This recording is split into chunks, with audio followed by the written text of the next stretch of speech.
Good morning दोस्तों, स्वागत है आप सभी का एक बार फिर से LNIS के हिंदी यूट्यूब चैनल पर। और दोस्तों हम हैं कंप्लीट रिवीजन इन 30 डेज सीरीज में। और इसमें दोस्तों आज हम देखेंगे पारिस्थितिक तंत्र में पदार्थों का संचरण, यानी कि जैव भू रसायन चक्र। बहुत ही इंपॉर्टेंट टॉपिक है दोस्तों, तो इसको ध्यान से समझिएगा। Good morning everyone. देखिए तो दोस्तों आज हम पारिस्थितिक तंत्र में पदार्थों का संचरण देखेंगे। तो देखिए हम कवर कर चुके हैं, ये कवर कर चुके हैं और ये आज हो जाएगा। इट मींस दोस्तों जो इकोसिस्टम वाला चैप्टर है ना, ये आज हमारा फिनिश हो जाएगा। ठीक है, कल हम एक क्लास में अनुकूलन पढ़ेंगे, उसके बाद पर्यावरणीय प्रदूषण स्टार्ट करेंगे। तो आइए शुरुआत करते हैं आज की इस क्लास को यूपीएससी के 2011 में पूछे गए एक सवाल से। देखिए क्या प्रश्न पूछा है यूपीएससी ने, निम्नलिखित पर विचार कीजिए। पहला बताया है प्रकाश संश्लेषण, दूसरा श्वसन, तीसरा जैव पदार्थों का अपक्षय, चौथा ज्वालामुखी क्रियाएं।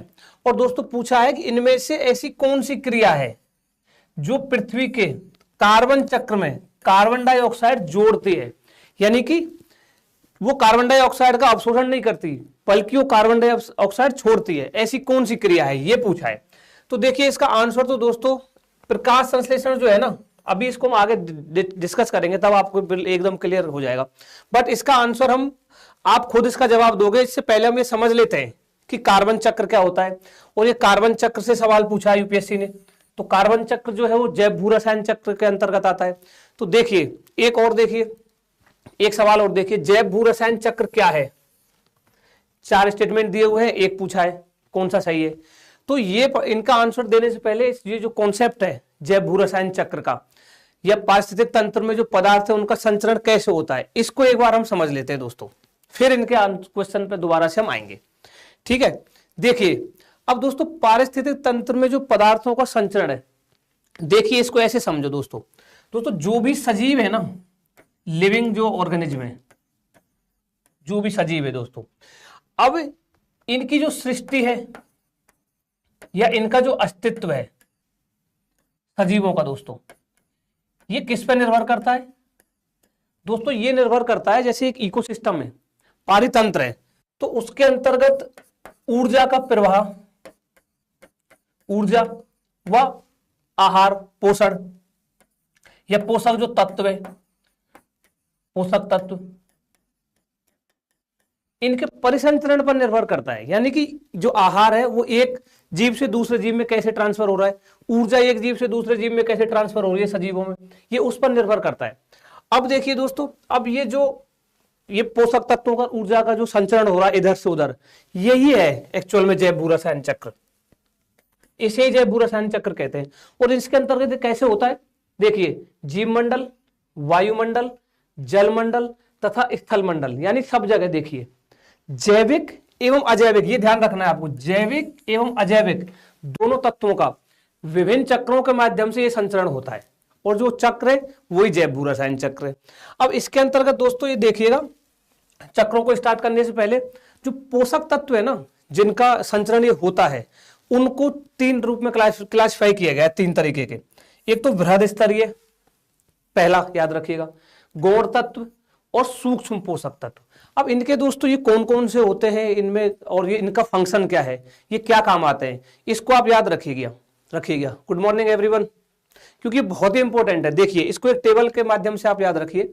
देखो अब जो वृहद पोषक तत्व है, यानी कि जो वृहद का मतलब जो पौधों को जंतुओं को ज्यादा मात्रा में चाहिए होते हैं, यानी कि ये इनका जो शुष्क जैव भार है ना उसके 1% से भी अधिक होते हैं। अब इसमें कौन कौन से होते हैं वो याद रखिए, CHO, ऐसे याद रखना, CHO, कार्बन, हाइड्रोजन और ऑक्सीजन, 3 तो ये, नाइट्रोजन और फास्फोरस दोस्तों, ये ज्यादा मात्रा में चाहिए होता है पौधों और जंतुओं को। अब देखिए ये कार्य क्या करते हैं, ये तत्व जीवों की कोशिकाओं की संरचना का निर्माण करते हैं, ये आप पॉइंट याद रखिए। अब देखते हैं गौण तत्व कौन कौन से हैं दोस्तों, यानी कि ये गौण तत्व इनको क्यों कहते हैं, क्योंकि ये शुष्क जो जैव भार है दोस्तों उसका 0.2 से 1% से भी कम, 1% तक भाग होते हैं। अब इसमें कौन कौन से आते हैं याद रखिएगा, chlorine, calcium, copper, magnesium, sulphur, sodium, potassium. अब इसमें एक बहुत ही इंपॉर्टेंट पॉइंट है, ये आप याद रखना। जो मैग्नीशियम है ना दोस्तों, ये क्लोरोफिल का उत्पादन करता है। क्लोरोफिल मीन्स जिसके माध्यम से जो ऑटोट्रॉफ्स हैं, हरे पेड़ पौधे जो हैं वो भोजन बनाते हैं, उसका उत्पादन किससे होता है? मैग्नीशियम से। तीसरा इसमें है दोस्तों सूक्ष्म पोषक तत्व, यानी कि जो जैव भारत 0.2% से भी कम होते हैं उनको हम सूक्ष्म पोषक तत्व बोलते हैं। इसमें कौन कौन से आ जाते हैं? एल्यूमिनियम, बोरोन, कोबाल्ट, आयोडीन, ये सब। तो ये जो पोषक तत्वों का क्लासिफिकेशन है ये आपको याद होना चाहिए, ठीक है। अब देखिए इसको, अब आ जाते हैं हम जैव भू रसायन चक्र पर, बायोजियोकेमिकल साइकिल। अब ये क्या होता है? अभी हम देख चुके हैं, समझा हमने बायोजियोकेमिकल साइकिल क्या होता है।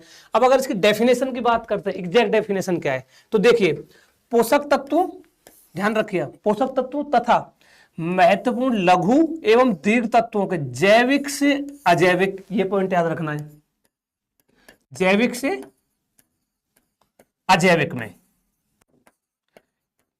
और अजैविक से जैविक में, जैविक से अजैविक और अजैविक से जैविक, ये जो घटक होते हैं दोस्तों, इनमें घटकों में गति के फलस्वरूप पारिस्थितिक तंत्र में पोषक तत्वों का प्रवाह निर्धारित होता है। और ये जो प्रवाह है, अभी हमने जो देखा, आहार, पोषक तत्वों का और ऊर्जा का जो संचरण होता है इधर से उधर, वही जैव भू रसायन चक्र है और इसी को पोषण चक्र कहते हैं। और जो पोषण चक्र है ना दोस्तों, इसको भंडारण के आधार पर दो भागों में बांटा गया है। पहला गैसीय चक्र, गैसियस साइकिल, दूसरा अवसादी चक्र, सेडिमेंट्री साइकिल। अब इसमें ना आपको क्या ध्यान रखना है, इसको क्लासिफिकेशन कैसे किया गया है, मतलब गैसीय चक्र है, उसको गैसीय चक्र क्यों कहते हैं? क्योंकि दोस्तों इनका जो भंडारण है ना वो वायु या फिर समुद्र, वाष्पीकरण द्वारा समुद्र में, यहाँ इनका भंडारण होता है, इसलिए इसको गैसीय साइकिल कहते हैं। और उसको अवसादी साइकिल क्यों कहते हैं? क्योंकि दोस्तों इनका भंडारण जो है ना वो पृथ्वी के भूपटल पर होता है, इसके अंतर्गत इसका जो भंडारण है पृथ्वी के अंदर होता है, तो इसलिए इसको क्या कहते हैं? अवसादी साइकिल। अब इसमें आपको याद रखने हैं, जो गैसीय चक्र है उसमें चार याद रखना, हम पढ़ेंगे नाइट्रोजन चक्र, ऑक्सीजन, कार्बन, जल, तीन कौन से हैं? गैसियस। और अवसादी में कौन कौन से आते हैं? देखिए कैल्शियम, फास्फोरस, सल्फर, आयरन, ये अवसादी चक्र के अंतर्गत आते हैं। तो ये दोनों आप, इनका क्लासिफिकेशन आप याद रखिएगा। क्लास की टाइम क्या है सर? 11 से 11:30 है। Rajesh Tiwari, daily Monday to Saturday 11 से 11:30 एनवायरमेंट की क्लास होती है। Thank you. ये बायोजियोकेमिकल साइकिल हो गया दोस्तों। अब इसमें इसको ऐसे समझो, इस ये जो डायग्राम है इसके माध्यम से समझने की कोशिश करना, बहुत इंपॉर्टेंट कंसेप्ट है दोस्तों। देखिए ये सौर ऊर्जा है, प्रकाश आ रहा है, ठीक है, प्रकाश। अब ये जो हरे पेड़ पौधे हैं ये प्रकाश संश्लेषण करते हैं, और प्रकाश संश्लेषण में क्या करते हैं? CO2 का तो अवशोषण करते हैं और O2 को बाहर निकालते हैं। देखिए ये O2 बाहर निकाल रहे हैं और O2 को कौन ग्रहण कर रहा है? उपभोक्ता, चाहे वो प्राथमिक उपभोक्ता हो, चाहे द्वितीयक उपभोक्ता हो, चाहे तृतीयक उपभोक्ता हो, दोस्तों तीनों ही O2 ग्रहण करते हैं और CO2 निकालते हैं। वो CO2 दोबारा वही हरे पेड़ पौधों के पास जा रही है। इधर देखिए यहां से जो O2 बन रही है प्रकाश संश्लेषण में, वो अब घटक जो डिकम्पोजर है उनके पास आ रही है, और ये जो CO2 छोड़ रहे हैं वो दोबारा यहां जा रही है। सेम दोस्तों देखो, ये भी CO2 छोड़ रहे हैं, O2 आ रहा है। तो ये हो गया प्रकाश संश्लेषण वाला कॉन्सेप्ट। अब दोस्तों इसमें एक याद और रखना, जो श्वसन है ना, श्वसन वाला भी समझ लो। श्वसन और प्रकाश संश्लेषण ये दोनों थोड़ा देख लो आप। प्रकाश संश्लेषण, इनमें क्या अंतर है? पौधों की बात कर रहे हैं हम दोस्तों। जो प्रकाश संश्लेषण है इसमें पादप CO2 का तो अवशोषण करते हैं, कार्बन डाइऑक्साइड का तो अवशोषण करते हैं यानी ग्रहण करते हैं, और O2 वो छोड़ते हैं, ऑक्सीजन छोड़ते हैं, जो हम श्वसन के हम जो यूज करते हैं ऑक्सीजन को। और श्वसन में दोस्तों क्या करते हैं? श्वसन में ये ऑक्सीजन ग्रहण करते हैं और CO2 छोड़ते हैं। ये आप थोड़ा सा याद रख लेना, ठीक है। अब ये समझा। इसके बाद देखिए आप, अब वो जो क्वेश्चन था यूपीएससी वाला पूछा हुआ था वो, और एक अभ्यास जो क्वेश्चन था, अब वो करेंगे, अब आपको समझ में आएगा। देखिए फिर ये देखेंगे हम।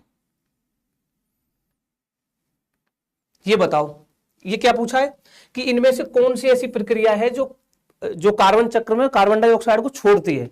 तो अभी हमने क्या देखा प्रकाश संश्लेषण में दोस्तों? प्रकाश संश्लेषण में तो पादप जो है ना CO2 का अवशोषण करते हैं, छोड़ते नहीं है, तो ये तो स्टेटमेंट पहला तो गलत हो जाएगा। तो जिस जिस जो ऑप्शन में एक है वो गलत हो जाएगा, ये गलत है और ये गलत है। बची कौन सी? श्वसन में। हाँ, श्वसन में हम अभी पढ़ा ना, कार्बन डाइऑक्साइड छोड़ते हैं। जैव पदार्थों का अपक्षय जो होता है, डिकम्पोज अपघटन होता है, उसमें भी छोड़ते हैं। ज्वालामुखी क्रियाओं से भी CO2 निकलती है, तो इसका आंसर हो जाएगा सी। ठीक है, अगला देखिए। अब इसको आप खुद बताइए कि जैव भू रसायन चक्र क्या है। अभी देखा ना, अभी तुरंत पढ़ा है। ऑप्शन ए कह रहा है भिन्न भिन्न चक्र। ठीक है, अभी देखे भिन्न भिन्न चक्र, ऑक्सीजन चक्र, कार्बन चक्र, वो सब भिन्न भिन्न चक्र जिनमें रासायनिक तत्व अथवा अणु पृथ्वी के जैविक तथा अजैविक, अभी देखा था हमने, ध्यान भी वहां पर फोकस भी किया था, जैविक एवं अजैविक दोनों घटकों के माध्यम से गतिशील होते हैं। यही आंसर है दोस्तों इसका ए। अब बाकी जो है ये भूमिगत जैव पदार्थ से उत्पन्न प्रदूषण, नहीं ये नहीं है। कार्बनिक पदार्थ के साथ साथ भूगर्भिक संरचनाओं से उत्पन्न प्रदूषण चक्र, ये भी नहीं है। ए इसका आंसर है दोस्तों कि जैव भू रसायन चक्र क्या होता है।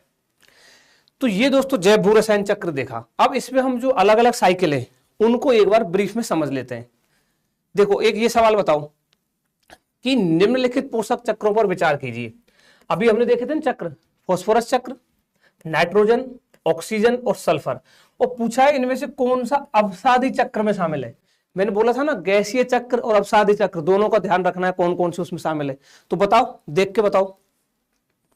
देखिए ये रहा नाइट्रोजन, देखो नाइट्रोजन तो गैसीय में है, ऑक्सीजन है, कार्बन है, जल है, फास्फोरस, सल्फर, आयरन और कैल्शियम अवसादी में। अब उसका आंसर बताओ। नाइट्रोजन और ऑक्सीजन अभी देखा ना दोस्तों, ये तो गैसीय साइकिल है ना, ये दो अवसादी है, फास्फोरस और सल्फर।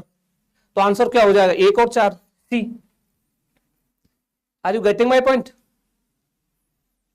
ठीक है, अब देखिए एक सवाल और देखिए, कार्बन चक्र के विषय में निम्नलिखित में से कौन सा कथन सही नहीं है।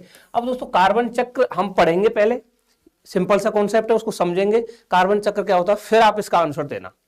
ठीक है, तो एक एक करके साइकिल को थोड़ा ब्रीफ में देख लेते हैं सबको ही। देखो सबसे पहले देखते हैं दोस्तों वाटर साइकिल, जल चक्र। अब जल चक्र के बारे में आप सब लोग वाकिफ हो, बहुत ज्यादा डिटेल में बताने की जरूरत नहीं है। देखो सिंपल सा है, ये देख रहे हो सफेद सफेद दोस्तों, ये पहाड़ों पर जो जैसे हिमालय है वहां पर बर्फ जमी हुई है, वो पिघल रही है दोस्तों। देखिए एरो लगा हुआ, बर्फ पिघल कर क्या होता है, नदियों में पहुंचती है, नदियों का पानी धरातल में जाता है, तो भूमिगत जल जो है उसके स्तर में वृद्धि करता है। यहां से नदियों के माध्यम से समुद्र में जाता है, और यहां से पेड़ पौधे इसको ग्रहण करते हैं नदियों से, जो जमीन से।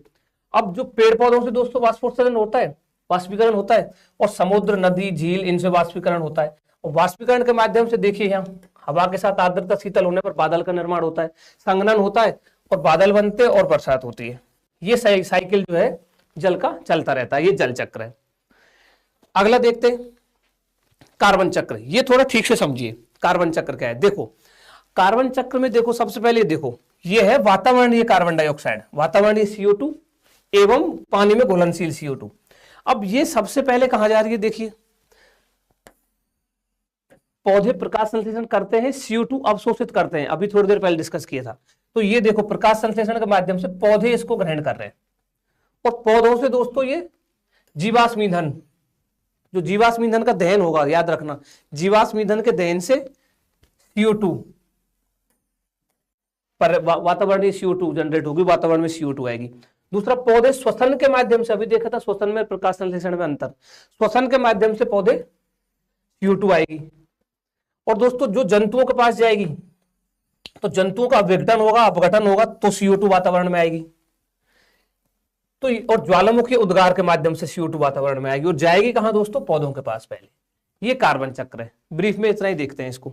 अब देखिए, अब अगला देखिए, अब कार्बन चक्र जो था ना, जो कार्बन चक्र पर सवाल था, अब आप इसको कर दोगे। बताइए पहला स्टेटमेंट सही है गलत है? सही नहीं है पूछा है। वायुमंडल में उपस्थित कार्बन मुख्यतः कार्बन डाइऑक्साइड के रूप में होता है। ठीक है, कार्बन चक्र में वायुमंडल और जीवों के बीच लगातार कार्बन का आदान प्रदान होता रहता है। ठीक है, ये स्टेटमेंट भी सही है। वायुमंडल में कार्बन पशुओं में और फिर हरे पेड़ पौधों में जाता है। ये सही है क्या? बताओ कमेंट करके दोस्तों। ये स्टेटमेंट गलत है, तो ये स्टेटमेंट सही नहीं है पूछा है, तो आंसर इसका सी हो जाएगा। ये गलत क्यों है? देखो अभी हमने कार्बन चक्र में देखा, क्या देखा, पहले ना कार्बन डाइऑक्साइड पौधों के पास जा रही है, फिर जानवरों के पास, फिर जंतुओं के पास जाती है, और स्टेटमेंट क्या कह रहा है कि पहले पशुओं के पास जाती है फिर पौधों में जाती है, इसलिए ये स्टेटमेंट गलत है। अगला देखिए, अब एक सवाल और देखिए, नाइट्रोजन चक्र के संदर्भ में निम्नलिखित कथनों पर विचार कीजिए। क्या पूछा है? नाइट्रोजन साइकिल बहुत इंपॉर्टेंट है दोस्तों, इसको बहुत अच्छे से समझना, ध्यान से समझना, अभी डिटेल में इसका कंसेप्ट बताऊंगा। पहला स्टेटमेंट पूछा है, प्रोटीन बनाने के लिए पौधों द्वारा प्रत्यक्ष रूप से वायुमंडलीय नाइट्रोजन का प्रयोग नहीं किया जा सकता, ये पहला स्टेटमेंट है। दूसरा है, वायुमंडलीय नाइट्रोजन जो है N2 को अमोनिया में परिवर्तित करने की जो प्रक्रिया है उसको अमोनीकरण कहते हैं, ठीक है। तीसरा है, मृदा में उपस्थित जो नाइट्रेट है उसको नाइट्रोजन में परिवर्तित करने की प्रक्रिया को नाइट्रीकरण कहा जाता है। कौन सा स्टेट कितने सही है ये पूछा है इनमें से, ठीक है। अब नाइट्रोजन, ये सवाल आप खुद करोगे, खुद इसका आंसर दोगे। अब नाइट्रोजन साइकिल क्या होता है ये समझ लेते हैं इससे पहले। देखो, अब एक बात याद रखना दोस्तों, अभी क्वेश्चन में भी ये स्टेटमेंट था पहला, जो नाइट्रोजन है ना, जो हमारे जंतु पौधों को जो चाहिए होती है, तो वायुमंडल में जो नाइट्रोजन है ना, वायुमंडलीय जो नाइट्रोजन है उसको डायरेक्ट ग्रहण नहीं कर सकते, ना तो पौधे ना ही जंतु। जो आणविक नाइट्रोजन दोस्तों है, जो इसको पौधों प्राणियों द्वारा इसका उपापचयकरण नहीं किया जा सकता, इसको डायरेक्ट नहीं ग्रहण किया जा सकता। दूसरा दोस्तों, ये जो नाइट्रोजन है प्राकृतिक चट्टानों में भी नाइट्रोजन नहीं पाया जाता है, इसलिए मृदा निर्माण के समय भी नाइट्रोजन नहीं होता है। तो फिर जो पेड़ पौधे और जंतु है नाइट्रोजन कैसे लेते हैं, वही नाइट्रोजन चक्र में समझाया गया है। देखो इसको, ये इस डायग्राम से समझो। इसमें क्या याद रखना है दोस्तों, मेन 4 स्टेप याद रखने हैं कि नाइट्रोजन स्थिरीकरण क्या होता है और कौन कौन से बैक्टीरिया है जो नाइट्रोजन स्थिरीकरण करते हैं। अमोनियाकरण, अमोनिफिकेशन क्या होता है, कौन कौन से बैक्टीरिया है जो अमोनिफिकेशन करते हैं। और नाइट्रीकरण क्या होता है, कौन कौन से बैक्टीरिया है जो नाइट्रीकरण करते हैं। और दोस्तों डिनाइट्रिफिकेशन, विनाइट्रीकरण क्या होता है और कौन कौन से बैक्टीरिया हैं जो विनाइट्रीकरण करते हैं। ये 4 जो है, ये चारों स्टेप नाइट्रोजन साइकिल के आपको पता होना चाहिए, ठीक है। अब देखिए, नाइट्रोजन जो गैस है, वायुमंडलीय जो नाइट्रोजन गैस है दोस्तों, अभी हमने देखा उसको हमारे पौधे और जंतु डायरेक्ट ग्रहण नहीं कर सकते, ठीक है। तो अब क्या होगा, जो नाइट्रोजन गैस है, कुछ ऐसे बैक्टीरिया हैं जो नाइट्रोजन स्थिरीकरण करते हैं, यानी कि नाइट्रोजन स्थिरीकरण में क्या होगा, वो जो नाइट्रोजन है उसको पौधों और जंतुओं के लिए ग्रहण करने लायक बनाएंगे उसको, क्योंकि डायरेक्ट वो नहीं ले सकते। तो अब ऐसे कौन से बैक्टीरिया है जो नाइट्रोजन स्थिरीकरण करते हैं, ये आप देखिए, याद रखिएगा। Azotobacter, Nostoc, anabaena, clostridium, aulosira, ये 4-5 बैक्टीरिया का आप नाम याद रखना और ये प्रक्रिया याद रखना, नाइट्रोजन स्थिरीकरण क्या है, ठीक है। अगला देखिए, अब नाइट्रोजन स्थिरीकरण के माध्यम से ऑर्गेनिक नाइट्रोजन बन गई, जैविक नाइट्रोजन। अब जैविक नाइट्रोजन जो है ना वो कन्वर्ट होगी अमोनिया में, इस प्रक्रिया को बोलते हैं अमोनिफिकेशन। जैविक नाइट्रोजन को अमोनिया में कन्वर्ट करेंगे कुछ बैक्टीरिया और इसको क्या बोलेंगे, अमोनिफिकेशन। अब अमोनिफिकेशन करने वाले बैक्टीरिया कौन कौन से हैं ये आप याद रखना, एक्टिनोमाइसिटीज और तथा कुछ कवक, ठीक है। अगला स्टेप देखिए, अमोनिया जो है दोस्तों, अमोनिया बन गई। अब अमोनिया को भी डायरेक्ट ग्रहण नहीं कर रही, अमोनिया जो है दोस्तों नाइट्रीकरण के माध्यम से कन्वर्ट होती है नाइट्राइट और नाइट्रेट, ये याद रखना, नाइट्राइट और नाइट्रेट। अब पौधे जो है ना, पौधे और जंतु नाइट्राइट और नाइट्रेट को ग्रहण करेंगे, ये पौधों को ग्रहण करने के लिए बनी है, इसको ग्रहण करेंगे नाइट्राइट और नाइट्रेट को। अब नाइट्रीकरण करने वाले जीवाणु कौन से, और नाइट्रीकरण किसको कहते हैं दोस्तों, अमोनिया का नाइट्राइट और नाइट्रेट में बदल जाना, नाइट्रिफिकेशन है, नाइट्रीकरण है। ये कौन कौन से बैक्टीरिया करेंगे, नाइट्रोसोमोनास और नाइट्रोबैक्टर, ये आपको याद रखना है। और अगला स्टेप जो इसमें लास्ट बचता है दोस्तों वो है विनाइट्रीकरण। और विनाइट्रीकरण जो है ना, जो नाइट्रिफिकेशन है, इसका जस्ट अपोजिट स्टेप है, यानी कि दोबारा से जो नाइट्रेट और नाइट्राइट है ना, ये कन्वर्ट हो जाएगी वही वातावरणीय नाइट्रोजन गैस में। और विनाइट्रिफिकेशन करने वाले कौन कौन से वो है बैक्टीरिया, ये आपको याद रखना है। स्यूडोमोनास बैक्टीरिया है जो ये करता है। आई होप आपको समझ में आ रहा है। How are you sir, Azhar Khan, ठीक है, आप बताइए। अब देखिए, अगर अभी भी नहीं समझ में आया तो देखो इसके माध्यम से समझना, एकदम क्रिस्टल क्लियर, शीशे की तरह साफ होना चाहिए आपको नाइट्रोजन साइकिल। देखो ये है दोस्तों वायुमंडलीय नाइट्रोजन, एटमॉस्फेरिक नाइट्रोजन, ठीक है। अब ये, इसको हमने अभी देखा डायरेक्ट, ना तो पौधे ना ही जंतु इसको डायरेक्ट ग्रहण नहीं कर सकते, तो क्या होगा, नाइट्रोजन साइकिल चलेगा, नाइट्रोजन फिक्सेशन होगा। सबसे पहले देखो ये नाइट्रोजन, ये आ रही है जो देख रहे हो डायग्राम में ये एरो के माध्यम से। तो ये नाइट्रोजन फिक्सिंग कुछ बैक्टीरिया हैं जो अभी हमने देखे, नॉस्टॉक है, नबिनार, वो नाइट्रोजन फिक्सेशन करेंगे। इसके बाद दोस्तों ये इसका अमोनिफिकेशन होगा, यानी कि अमोनिया में कन्वर्ट होगी, अमोनिया में कन्वर्ट हो गई। अमोनिया में कन्वर्ट करने के बाद होगा नाइट्रिफिकेशन, यानी कि ये नाइट्रीफाइंग बैक्टीरिया है कुछ जो अभी देखे थे, वो इसको नाइट्राइट्स और नाइट्रेट्स इसमें कन्वर्ट करेंगे। और देखो चित्र में नाइट्राइट्स और नाइट्रेट्स जो है ये देखो सीधा ये पौधे इनको ग्रहण कर लेंगे, ठीक है। और दोबारा फिर जो डिनाइट्रीफाइंग बैक्टीरिया है इनको दोबारा से नाइट्रोजन, वातावरणीय नाइट्रोजन में बदल देंगे और ये जहां पे यहीं मिल जाएगा दोबारा। ये नाइट्रोजन साइकिल है। आई होप आपको क्लियर हुआ। अब जो सवाल था ना, जो नाइट्रोजन साइकिल पे सवाल था वो देखिए, अब आप वो खुद ही करोगे। ये बताओ नाइट्रोजन चक्र के संदर्भ में निम्नलिखित कथनों पर, अब बताओ ये जो स्टेटमेंट सही है, प्रोटीन बनाने के लिए पौधों द्वारा प्रत्यक्ष रूप में वायुमंडलीय नाइट्रोजन का प्रयोग नहीं किया जा सकता, पहला स्टेटमेंट सही है। दूसरा देखो वायुमंडलीय नाइट्रोजन को अमोनिया में बदलना, अमोनिफिकेशन ये था क्या, वायुमंडलीय नाइट्रोजन को बदल रहे थे, नहीं, देखना साइकिल किसको बदल रहे थे दोबारा से। मृदा में उपस्थित नाइट्रेट को नाइट्रोजन में परिवर्तित करने की प्रक्रिया नाइट्रीकरण, नहीं, ये भी गलत स्टेटमेंट है। एक सही है इसमें, सिर्फ केवल एक, ये आंसर हो जाएगा इसका। तो दोस्तों हमने नाइट्रोजन चक्र देख लिया, कार्बन चक्र देख लिया, जल चक्र देख लिया। अब देखो एक सवाल और देखिए, पारिस्थितिक तंत्र में फास्फोरस चक्र बहुत महत्वपूर्ण होता है, इस चक्र के संबंध में निम्नलिखित कथनों पर विचार कीजिए। ये 4 स्टेटमेंट दे रखे। अब इसको ना पहले फास्फोरस चक्र पढ़ लेते हैं, ठीक है, तभी आप इसका आंसर करना। देखो फास्फोरस चक्र को देखो, इसको भी एक डायग्राम से समझते हैं दोस्तों। फास्फोरस चक्र में क्या है, जो फास्फोरस होता है ना वो कहां उपस्थित होता है, वो होता है चट्टानों में, फॉस्फेट के रूप में चट्टानों में उपस्थित रहता है, ठीक है।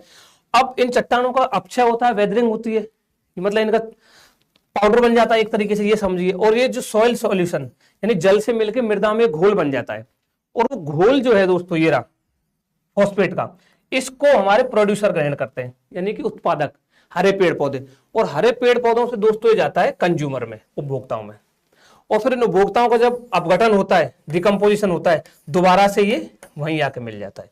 ये दोस्तों ब्रीफ में फास्फोरस साइकिल है।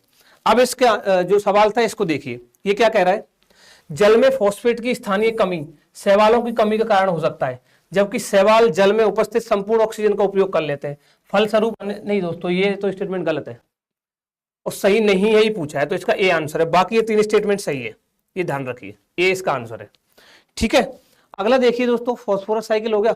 ये देखो फास्फोरस साइकिल समझा रखा है, फॉस्फेट जो है चट्टानों में पाया जाता है, ये सब। अब एक सवाल और देखिए दोस्तों लास्ट में, कि जैव भू रसायन चक्र के संदर्भ में, हमने जैव भू रासायनिक चक्र पढ़ा था, उसके संबंध में निम्नलिखित में से कौन सा कथन, मतलब कितने कथन सही है, ये पूछा है। तो पहला स्टेटमेंट क्या दे रखा है, जैव भू रसायन चक्र में विभिन्न तत्वों जिनमें जैव मंडल के निर्जीव घटकों से लेकर सजीव घटकों तक के विभिन्न प्रकार शामिल है, का संचलन शामिल है, ठीक है, अभी पढ़ा था ना दोस्तों जैव भू रसायनिक चक्र में, पहला स्टेटमेंट सही है। दूसरा, जैव भू रसायन चक्र को गैसीय और अवसादी के रूप में वर्गीकृत किया गया है, ठीक है। गैसीय जिसमें वायु या महासागर में संग्रह होता है, और अवसादी में भूपर्वतीय में संग्रह होता है, ये अभी हमने डिस्कस किया था। दूसरा स्टेटमेंट भी सही है। तीसरा देखिए, एक प्रमुख पारतंत्र के सजीव घटकों के बने रहने के लिए जैव भू रासायनिक चक्र प्रकृति में मौजूद होता है। सभी रासायनिक तत्व जिनसे सजीव कोशिकाएं बनी होती है का निरंतर पुनर्चक्रण होना आवश्यक है। बिल्कुल तीनों स्टेटमेंट सही है दोस्तों, यानी कि आंसर क्या हो जाएगा, सी, सभी 3। तो दोस्तों आज हमने पारिस्थितिक तंत्र में जो पदार्थों का संचरण वो डिस्कस किया। कल मिलते हैं एक नए टॉपिक के साथ। Stay healthy, stay happy. Thank you.